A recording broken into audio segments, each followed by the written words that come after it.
Alors, dernière question, elle est vraiment d'actualité, une question de Marc. Épernay accueille les migrants.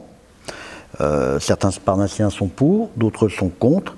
Et Marc pose cette question, pourquoi ne pas poser la question aux Sparnassiens par le biais d'un référendum?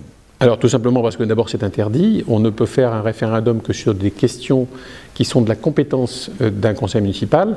La décision d'accueillir des migrants à Épernay a été prise par l'État, elle est financée à 100% par l'État, qui dans le cadre du démantèlement de la jungle de Calais a décidé d'affecter comme ça des demandeurs d'asile dans différentes communes de France.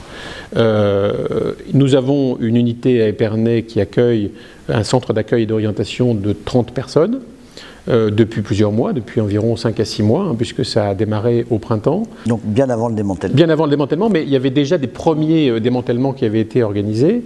Nous accueillons à Épernay des Soudanais, des Érythréens, des Afghans, c'est-à-dire des gens qui sont tous... qui émanent tous de pays qui sont dans situation de guerre. Alors l'État a la responsabilité d'étudier cas par cas et de savoir si ces personnes sont des ressortissants ou non du droit d'asile.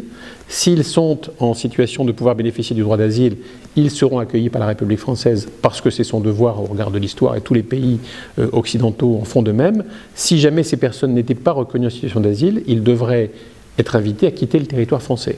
Tout ça, c'est géré exclusivement par l'État. Nous accueillons, nous, un centre rue de Lorraine. Nous ne rencontrons pas la moindre difficulté aujourd'hui. J'avais une réunion il n'y a pas très longtemps, il y a une quinzaine de jours, avec les riverains du quartier qui m'ont dit qu'ils ne subissaient pas de troubles particuliers. Il y a juste eu un moment quelques coups de téléphone la nuit, le soir, parce que ces personnes essayaient de passer des coups de fil dans leur pays et faisaient parfois un peu de bruit en passant des coups de fil de dehors. Mais ce problème est aujourd'hui réglé. Et en tout cas, aucun fait de délinquance n'a été noté, aucune insécurité supplémentaire. Et il est tout à fait normal que Épernay, comme l'ensemble des autres villes françaises, soit mise à contribution en termes d'accueil, tout en sachant que l'ensemble des frais est pris en charge par l'État. Ça fait partie de ses obligations, évidemment. Merci Franck Lorbois. Merci, à bientôt. À bientôt.